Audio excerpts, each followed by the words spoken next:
The word worship was first mentioned in Genesis 22. That was the story of Abraham when God told Abraham, go and sacrifice your only son, Isaac. Abraham was not actually going there to sing songs, Abraham was going to sacrifice Isaac, and he called that worship. Hello, lovely people. It's nice to have you here on our channel. Here we'll be sharing worship songs, interesting worship songs, and we'll be sharing some tips on worship, and we'll be sharing some scriptures just to edify us and to bless us. So, interesting how a lot of us have been misunderstanding the word worship. So actually, I sat down and I thought about it. Okay, what exactly is worship? So, and if you are to define something that has to do with the Bible, something that has to do with our faith as believers, you have to go back to the Bible. So when you get back to the Bible, the word worship was first mentioned in Genesis 22. That was the story of Abraham when God told Abraham, go and sacrifice your only son, Isaac. So if you read down to verse 6, you find out that when Abraham got to a particular place, Abraham told the young men that were with him, he said, tarry here, while I, myself, and the lad will go yonder and worship. Abraham was not actually going there to sing songs. Abraham was going to sacrifice Isaac, and he called that worship. I wonder why Abraham called that act worship. And remember, Abraham was not actually going there to sing, right? We didn't hear anywhere Abraham wrote a song. When he got there, Abraham sang the song. No, Abraham was actually going there to sacrifice his only son. But if you read that chapter very well, you see that Abraham said he was going there to worship. So you now find out that in the law of first mention, the very first place worship was mentioned in the scriptures was not even about music. Oh, how interesting is that? So, worship, when it was first mentioned in the scripture, has nothing to do with music, right? So, you now find out that, okay, what really was Abraham talking about? He was going to sacrifice in obedience to what God has told him.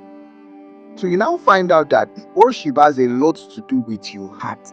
Worship starts from your heart. That is why in the book of Psalms 47 verse 7, scripture actually said the Lord is the king of all the earth. He said, sing ye praises with what? Understanding. Where does understanding comes from? Is your heart, right? Understanding is in your heart. Okay, so that's to say that worship has a whole lot to do with our heart than our lips. Okay, when I said our heart here, our lips simply means the singing. So that's why when you are singing a particular song, you should be sure that you understand what you are saying. So worship is in the understanding of what you are actually singing. So if there's no understanding, then there's no worship. So are you getting? So it simply means I can actually be thinking about God. I can actually be thinking about how God is mighty, how he created man, how he sent his only begotten son to die for man. As I'm thinking that from my heart, without singing a particular song, I'm already worshiping. So you now see that worship is the state of your heart, not the singing. Now, where is the place of singing? So if we actually say worship is the state of your heart, so the singing there will simply mean that you are now saying, there's this statement we always say, out of the abundance of the heart, the mouth speaks. So it is when worship, you understood worship from your heart, you now say it out. So in saying it out, it's now praises to God. So, okay, I've said two things now, right? I've mentioned worship, I've mentioned praise. Okay, so all that we do that pertains to singing, all that we do that pertains to saying how mighty God is speaking is actually praising God. Like my pastor would rightly say, praising God has nothing to do with a fast or a slow song. All right, praising God is just a man that have understood a place of God in his heart, which is worship, and then he opens up his mouth to say those things that are from his heart. I once had a senior stopped a worship leader in a rehearsals. The rehearsals, I stopped her when she was worshiping. I stopped her in a particular song. I was like, okay, sister, can you actually explain in 1 minute? Explain this song using a scripture. Do you know he actually paused? He didn't know what to say. So it means your lips can just be singing, but your heart is not going along with it. And when your heart is not in what you're singing, it's not even blessing you. So how do you intend to bless others? Remember, all we do in church, all we do in fellowship is to get others edified, right? Why we worship is to edify. So if you are not edified by what you're singing, how do you expect to edify others? So when next you are leading worship, when next you are listening to worship songs, make sure your heart is in what you're singing. Make sure your heart is in what you're hearing. So that takes me to a place of saying that worship without understanding is not actually worship. Singing songs without understanding the lyrics is not actually worship. So I can choose to say things. No wonder Jesus was speaking at some point. He said, these men, they honor me with their lips, but their heart is far from me. Even though we can explain that scripture in other ways, if like the pastor will always say, but let's stay here. It simply means that you can say things from your lips, but your heart is far from what you say.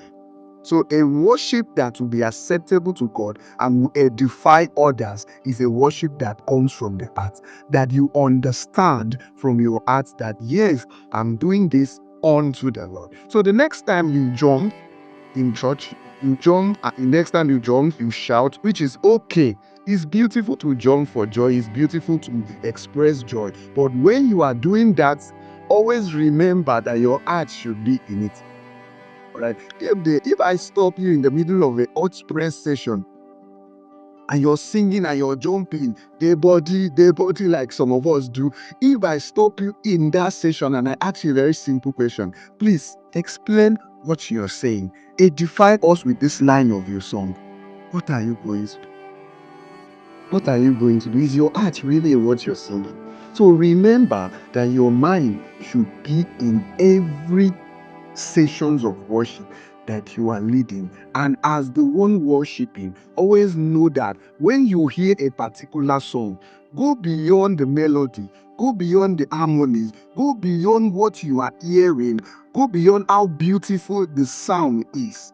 Try to understand the lyrics of the song. In understanding the lyrics of the song, you will find out that you will be able to connect more to God when you are worshiping. In understanding the lyrics of the song, you will know that there are certain lyrics that you're not supposed to sing. In understanding the lyrics of the song, you will find out that there are certain songs you're not even supposed to sing in the gathering of the brethren. We are coming to that. All right, we are coming to addressing certain songs we hear these days in church. So, but for now, let's understand that worship starts from the heart. Remember where we started. When Abraham went to sacrifice Isaac, he was not going to sing, he was going to sacrifice in obedience to God. So worship starts from the heart. In obedience to God, you worship, and worship is unto who? Is unto the Lord. Like my pastor will always say, angels don't receive worship, men don't receive worship. Worship is unto the Lord. So always have that in mind.